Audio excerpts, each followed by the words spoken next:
संगीत नाटकाच्या बाबतीत मी काही करू शकत नाही ही मला खंत आहे मोठी. ते फूल जसं उमलतं आपोआप उमलतं तशी ती रचना किंवा ही गोष्ट आतनं आली पाहिजे. ती आली तर एखाद्या वेळेस मी करीन.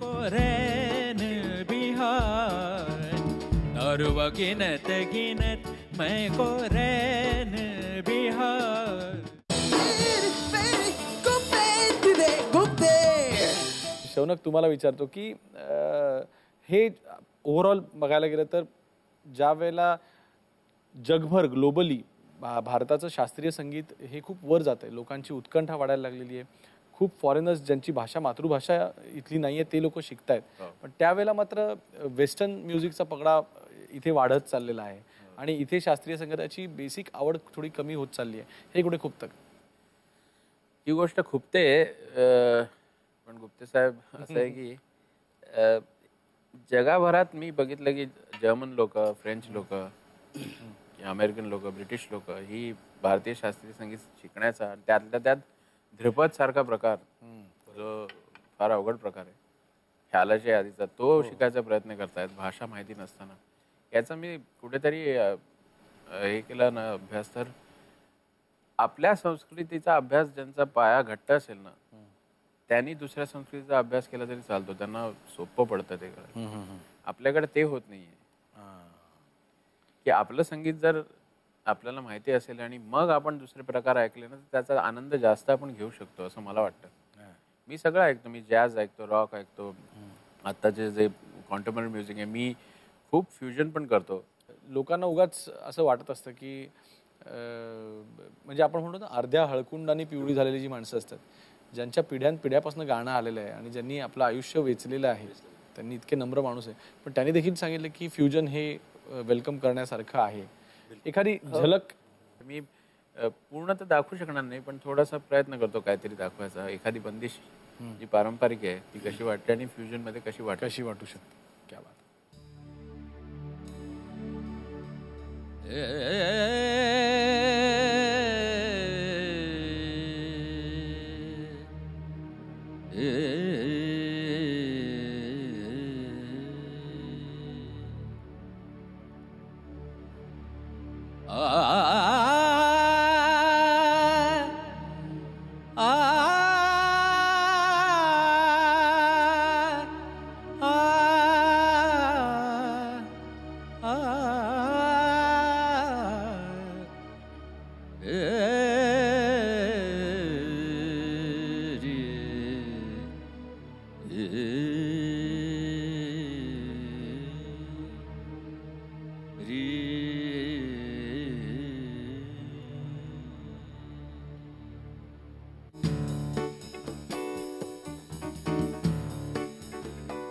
Gari gabada, da bagari soda,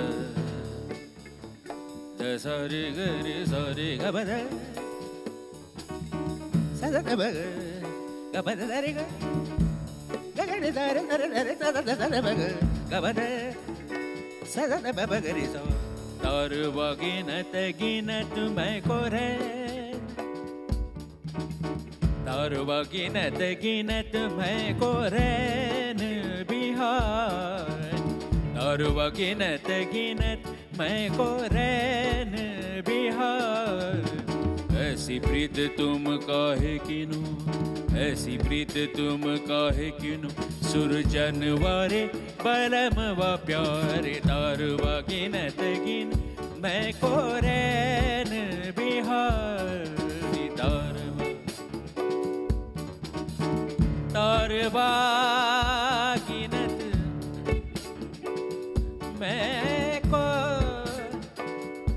मैं को रैन बिहारी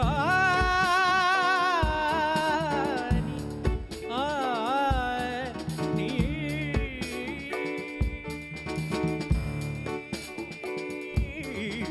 तारवा गिनत गिनत मैं को रैन, मैं को रैन, मैं को रैन बिहारी.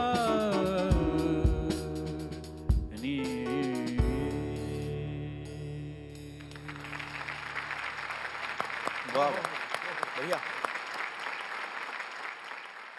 नाट्यसंगीतासाठी अतिशय चांगला आवाज असून सुद्धा आणि इतके चांगले लुक्स असून सुद्धा तुम्ही संगीत नाटकातनं भूमिका नाही केल्या हे लोकांना खूपतं.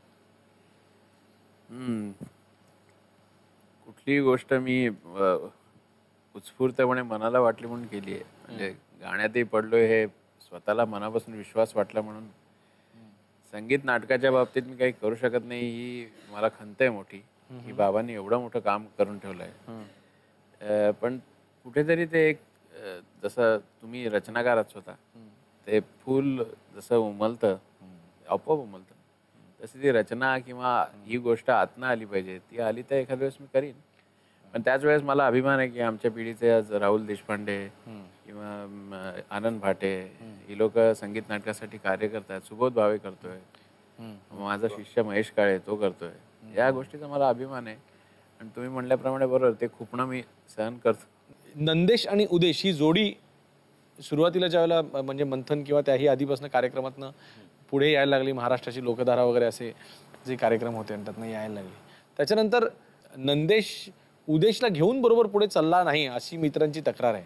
त्याचं कारण आहे तो जरा बुजरा आहे. अच्छा. आणि त्याचं जे थोडं करिअर जे बाबांच्या बरोबर जे आमचं सुरू झालं किंवा आम्ही जे बघितलं बाबांना नाही का, त्याच्या फार 10-15 वर्षांनंतर उदेश स्टेजवर गायला आला, म्हणजे मंथनपासून. हां बरोबर. आणि तो थोडा बुजरा आहे पण तो उत्तम गायक आहे. हो, तो चांगला गायक आहे. त्याची गाणी कौशलच्याकडे पण रेकॉर्ड झाली आहेत नाही का. वासाचा पयला पाऊस आयला, त्यानंतर मला वाटतं शौनकजींबरोबर पण फिल्ममध्ये तो गायला. आम्ही एकत्र गायलो डुएट गाणं उदेश. तो आहे पण त्याचं काय होतं की त्याचं इतर जॉब आणि हे सगळं याच्यामध्ये सांभाळून त्याला ते करता येत नाही. आणि मी वसा घेतलेला फक्त हेच करायचं, दुसरं शिक्षण फार झालं नसल्यामुळे मला हेच करायचं हे मी पहिल्यापासून ठरवलं होतं. आमच्याकडे आता काही बाईट्स आहेत, बघूया ते तुमचं खूप नाही का त्यांचं खूप नाही. अरे बाप. रसिक हो, मला सांगावं असं वाटतं हा शौनक आहे ना हा अतिशय गुणी मुलगा आहे. आणि त्यामुळंच काय होतं स्वराभिषेक हा कार्यक्रम करताना त्याच्यामध्ये माझ्यामध्ये आणखीन निवेदकामध्ये किंवा सगळ्या आमच्या सहकारी साथीदारांच्या बरोबर इतकं ट्युनिंग सुंदर असतं आमचं या कार्यक्रमात की एक वेगळीच एनर्जी आणि वेगळाच आनंद निर्मिती त्या ठिकाणी निर्माण होती. आणि ही सगळी अर्थातच अभिषेकी बुवांची पुण्याई, यात काही प्रश्नच नाही. शौनक तसा कमी बोलतोस तू, पण मला एक सांगावं असं वाटतं त्याच्याबद्दल की बुवांची गायकी तर त्यांनी आत्मसात केलीच आहे, पण त्याच्या पलीकडे जाऊन स्वतःचा विचार पण त्याच्यामध्ये उत्तम प्रकारे त्या कोशामध्ये घालून एक स्वतंत्र स्वतःचं गाणं व्यक्त करण्याचा तो नेहमीच प्रयत्न करत असतो. आणि जे बुवांना अपेक्षित होतं. शौनक, बुवास असे गंभीर होते ना तितका तू गंभीर नाहीस, त्यांच्यापेक्षा तू मोकळेपणानं बोलतोस, ही निश्चित गोष्ट आहे. पण गंमत काय होतं माहिती का, आपण जेव्हा कार्यक्रमाला एकत्र जातो ना तेव्हा कार्यक्रम संपला की मी माझ्या रूममध्ये एकटी बसते आणि तू सगळ्या साथीदार तुझे मित्र शिष्य घेऊन तुझ्या रूममध्ये बसतोस आणि तुम्ही गमती जमती करता, गप्पा विनोद करता आणि ते मात्र मी मिस करते. त्यामुळे मला तुम्ही तुमच्या ह्याच्यात सामील नाही करून घेत, तर पुढच्या वेळेपासून मला तू सामील करून घे, म्हणजे आणखीन मजा येईल की नाही बघ. असं खूप असेल तर चालेल ना. त्या एवढ्या सिनियर आहेत आणि बाबांबरोबर मी लहानपणी त्या बाबांच्यावर गायच्या तेव्हा तबलेवाल्याच्या मांडीवर झोपायचो. तो तबला वाजायचा आणि मी मांडीवर झोपून त्यांचं गाणं ऐकायचं. माझी भाग्याची गोष्ट आहे की आज ते माझ्यावर गात आहेत त्या, किंवा देवकीताई माझे सिनियर गुरुबंधू आहे, आरतीताई कधी कधी गातात. ही लहानपणापासून यांना बघतोय मी, तर त्यामुळे काही गोष्टी मला जवळ जाऊन. पण आता मी जाईन आता नक्कीच. आता पुढचा बाईट बघूया. शौनक, क्या बात आहे, तुला खूपते तिथे गुप्तेमध्ये बघून खूप आनंद झाला.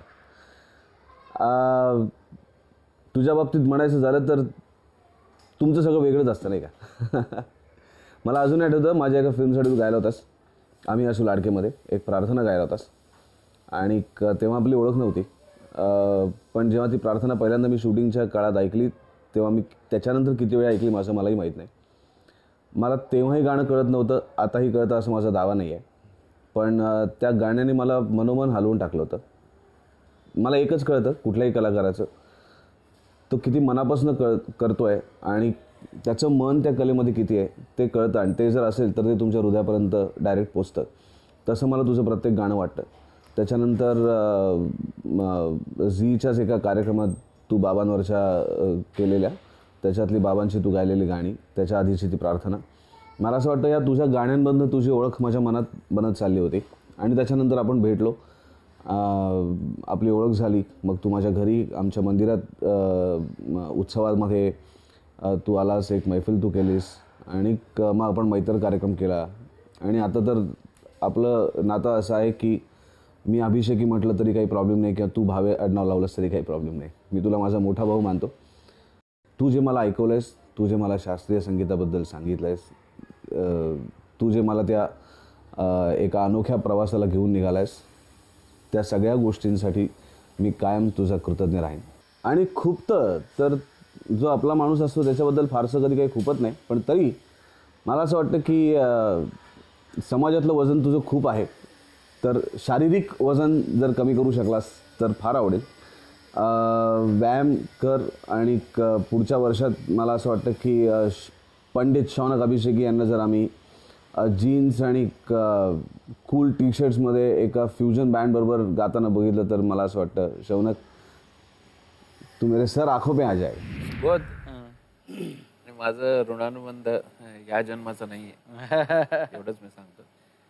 तो असा कलाकार आहे की आपल्या कलेवर बाकीच्या कलांचा जर असर झाला तर आपली कला किती समृद्ध होते हे आपण सुबोधकडनं शिकलं पाहिजे असं मला वाटतं. आज जो कलाकार आहे, ज्या लेवलला तो अभिनय करतो किंवा त्याची कलेची जी जाण आहे याच्यावर विविध कलांचा आणि त्यांनी कलांना समजून घेतल्याचा परिणाम आहे. त्यामुळे इतका तो मॅच्युअर्ड कलाकार आहे असं मला वाटतं.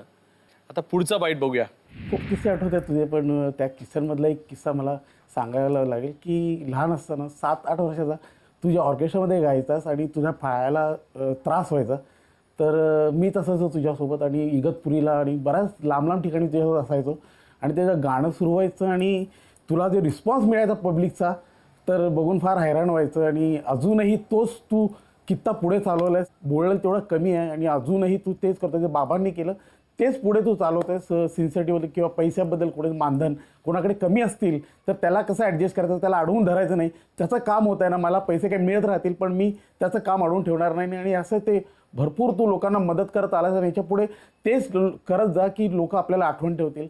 नंदेशच्या खूप गोष्टी खूपतात, पण एकच गोष्ट म्हणजे प्रकर्षाने जाणवते त्याचं पंक्च्युअलिटी नाही आहे त्याच्यामध्ये आणि त्याला वेळ पाळता येत नाही. बस तो वेळ तुम्हाला 1 तासाचा देईल, तो 3 तास येणार तुमच्याकडे आणि तुमची कामं डिले होत जाणार पुढे. पण हे त्याच्याच बाबतीत त्याला कोणी लेट केलेलं आवडत नाही. त्याचे कलाकार जे आहेत ती मुलं जी नाचतात किंवा त्यांचे कॉस्ट्युम्सकडे पडलेले असतात त्याला सांगितलं तो बिलकुल त्यांना रागवत नाही, जाऊ दे रे होत राहील. पण ते ॲक्च्युली त्यांनी ते करायला पाहिजे. त्याच्यामुळे त्याचं प्रोडक्शनमध्ये कॉस्ट किंवा अजून तुझं खूप चांगलं होत राहील पुढे. बस तेवढंच होतं. त्यांनी ते पाळलं की बस नंदेश अजून आमचा कुठल्या कुठे त्याला अजून सांगताच येत नाही. बस हा आदेश उदेशपेक्षा मोठा, तर तोही त्याने फार प्रोडक्शनमध्ये खूप मदत केली. भावामध्ये मित्र मिळणं ही मोठी गोष्ट आहे. तो जेव्हा पंक्च्युअलिटीचं तर म्हणाला तर मग 3 तास नाही पण अर्धा-पाऊण तास इकडे तिकडे होतो, पण आता तेही मी फार सांभाळायला लागलोय. अजून एक बाईट आहे, बघूया कोणाचं आहे. तुझ्याबद्दल आता काय सांगू आणि किती सांगू, पण मला फार प्रकर्षाने जाणवतं आणि आठवतं मला की लहानपणी जेव्हा बाबा एखाद्या शोला नसायचे आणि मग बाबांच्या ऐवजी तुला बोलवणं यायचं तेव्हा ते तुझे सगळे कपडे घेऊन जाणं, तुझ्या त्या वाक्या पोतराजाचा तो ड्रेस तुला सजवणं तिकडं, आणि नंतर मग तू जेव्हा परफॉर्म करत असायचास तेव्हा मी तुला बघायचो खालनं, तेव्हा मला वाटायचं की हा माझा लहान भाऊ कलेने फार माझ्यापेक्षाही मोठा आहे. बाबांचा वारसा चालवणारा, म्हणजे म्हणतात की बाळाचे पाय पाळण्यात दिसतात, त्या लहान वयामध्ये तू जेव्हा रंगमंच गाजवून सोडायचास. नंदेश मला फक्त एकच सांगायचं तुला, प्लीज डोंट माइंड. मला माहिती आहे तू खूप मेहनत घेतो आहेस, रात्रीचा दिवस दिवसाची रात्र करतो आहेस, पण मला वाटतं रात्र ही निसर्गाने आपल्याला झोपायला दिलेली आहे, तेव्हा रात्रीचीच झोप घ्यायची असते. कारण बऱ्याचदा असं झालं की आम्ही तुला फोन करतो आणि सांगतो की बाबा सकाळी आपल्याला अमुक एका ठिकाणी जायचं आहे, आणि आम्ही मग सकाळी तुला फोन करत असतो, तू फोन अगदी रिसीव्ह करत नाहीस कारण तू रात्री अगदी उशिरा झोपलेला असतो. मग शेवटी आम्हाला घरी यावं लागतं, तुला पिकअप करावं लागतं, आणि मग कुठे मीटिंग असेल, कुठे काही इम्पॉर्टंट अपॉइंटमेंट असेल तिकडे आम्हाला तुला घेऊन जावं लागतं.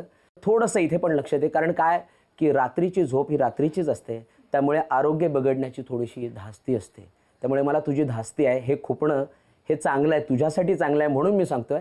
Please don't mind it. Hi Nandu बेटा, कसा आहेस तू? तुझी आज मुलाखत घेत आहेत, मला खूप खूप आनंद होतोय. आणि तू जे लहानपणात जे कार्य केलंस ना, ते नाटक केलंस तसं तुला आठवतं का, लहान मुलांना घेऊन? आणि त्या नाटकापासूनच तू पप्पांबरोबर गायला गेलास, शाळेतून गायलास, कॉलेजमध्ये गायलास. हे तुझं सगळं बघून मला इतका आनंद होत होता की मी पप्पाला मग सांगितलं, ह्याला अजून पुढे ने आणि याचं अगदी भविष्य उज्ज्वल कर आणि मोठा होऊ दे, ह्याला तुझ्यासारखंच होऊ दे.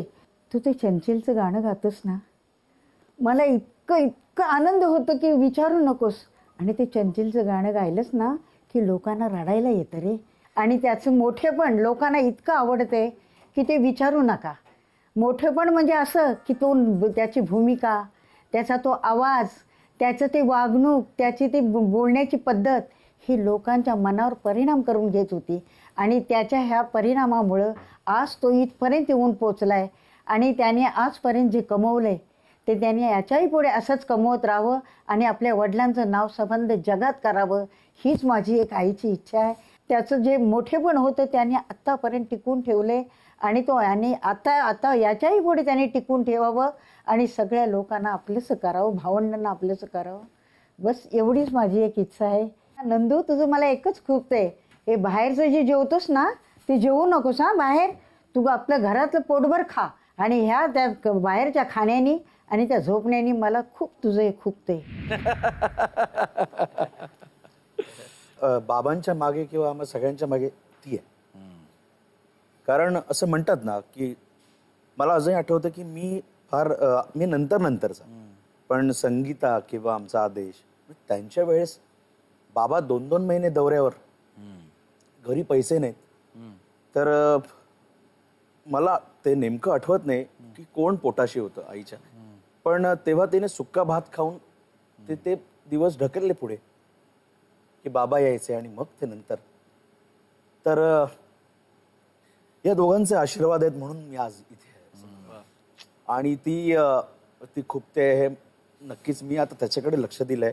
आणि आई, मी खरंच बाहेरचं अगं बंद केलंय, मी नॉनव्हेज बंद केलंय, मी भात खायचं आता थोडंसं बाजूला ठेवलंय आणि शक्यतोवर जेवढं होईल तेवढं मी घरचंच जेवतोय.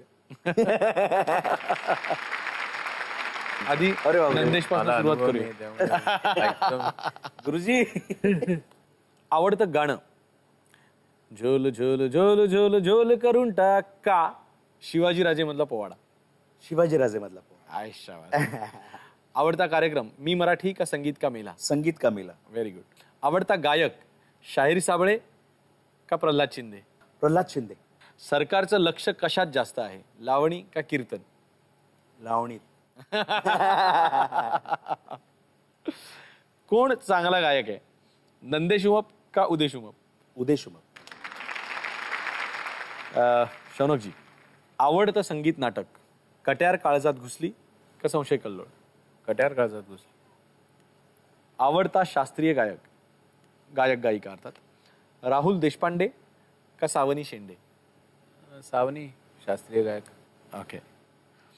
आवडते गुरुबंधू अजित कडकडे का देवकी पंडित?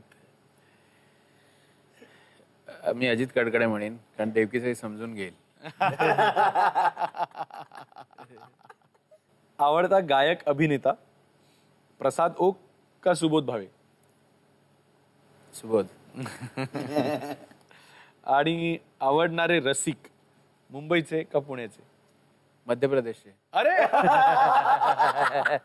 ही या खुर्चीवर खूप राजकारणी लोक बसून गेलेत, पण गुण इतका पटकन चिकटतोय माहित नाही. मुंबईचे का पुण्याचे? पुण्याचे. कारण खुपतेपणा पुण्यात जास्त आहे. खूप छान उत्तर दिलीत. आणि आता शेवटचा आणि फार महत्वाचा राऊंड, हा फोन राऊंड आहे. आणि मला असं वाटतं मी शौनक पासून सुरुवात करतो यावेळेला. बापरे. आदरणीय आई असं वगैरे म्हणले की ती, पण ठीक आहे. मला वाटत नाही 15-20 वर्षात मी तुझ्याशी एवढं फ्रीली बोलू शकलो. बाबांचा माझ्या आयुष्यातला जो मोठा भाग आहे तो एक गुरु आणि वडील म्हणून आहेत, पण गुरु म्हणून जास्त आहे. कारण आज मी जे काही गातोय ते त्यांच्या उष्ट्यावर जगतोय. पण तुझा जो माझ्या आयुष्यातला भाग आहे की बाबा, मी वकिली कर असं म्हणत होते बाबा, तेव्हा तू ठामपणे बाबांना म्हटलं की हा आपल्या घराण्याचं नाव चालवेल. आणि त्यामुळे बाबांनी मला जास्त विश्वासाने याच्यात संगीतात कार्य करण्याची परवानगी दिली. पण आज बाबा जाऊन 15 वर्ष झाले. तू असल्यामुळे आज पूर्ण अभिषेकी परिवार, शिष्य परिवार जो एकत्र आहे, एक मूठ असल्यासारखं, मला वाटतं याचं पूर्ण श्रेय तुला दिलं गेलं पाहिजे. कारण तू ज्या मायेने, प्रेमाने सगळ्या शिष्यांना आणि मला एकत्र बांधून ठेवलंयस, ती नाळ खूप मोठी आहे. तू स्वतः लंडनमध्ये शिकली आहेस, क्रिमिनॉलॉजिस्ट आहेत, म्हणूनच आम्हाला ट्रीटमेंट देऊ शकतेस म्हणा. पण सगळं ते बाजूला ठेवून तू आज ज्या रीतीने अभिषेकी डोलारा सांभाळलास, बाबांच्या मागे भक्कम उभी राहिलीस. तू शोभाताईंची शिष्य आहे, शोभा गुरडूंची, पण संगीत बाजूला ठेवून तू बाबांच्या मागे जी उभी राहिलीस, बाबांचं पुढच्या जन्मात काय मिळेल माहीत नाही. सांगीतिक जर मी सेवा केली, त्या उंचीला मी तपश्चर्या केली, साधना केली, तर परत बाबा म्हणून गुरु मिळतील मला. पण ते नाही मिळालं तरी आई म्हणून तू पाहिजेस. तुझ्याच पोटी जन्म यावा ही ईश्वरचरणी प्रार्थना. थँक्यू, तू ऐकून घेतलंस. Thank you very much. आता नंदेश, तू कोणाला फोन लावणार? हॅलो पप्पा, आज तुम्ही नाही आहात. जांभूळ आख्यानासारखं नाटक तुम्ही आज टोकावर नेऊन ठेवलेलं ते जांभूळ, मी पुन्हा त्या जांभळाला हात लावतोय, मी स्पर्श करतोय. मला माहित नाही मी तुमच्या एवढं योग्य करेल की नाही, पण आम्हा सगळ्यांना, म्हणजे जांभूळ आख्यान करणाऱ्या सगळ्या टीमला तुम्ही आशीर्वाद द्यायला या. कारण ती द्रौपदी अधुरी आहे, ती अजूनही शोधते आहे. मी ते साकारण्याचा प्रयत्न करेन, पण ते जांभूळ आख्यानाचं शिवधनुष्य मी पेललंय. कृपा करून मला फक्त हात द्या, आशीर्वाद द्या. तुम्हाला खूप खूप सल्यूट. वा.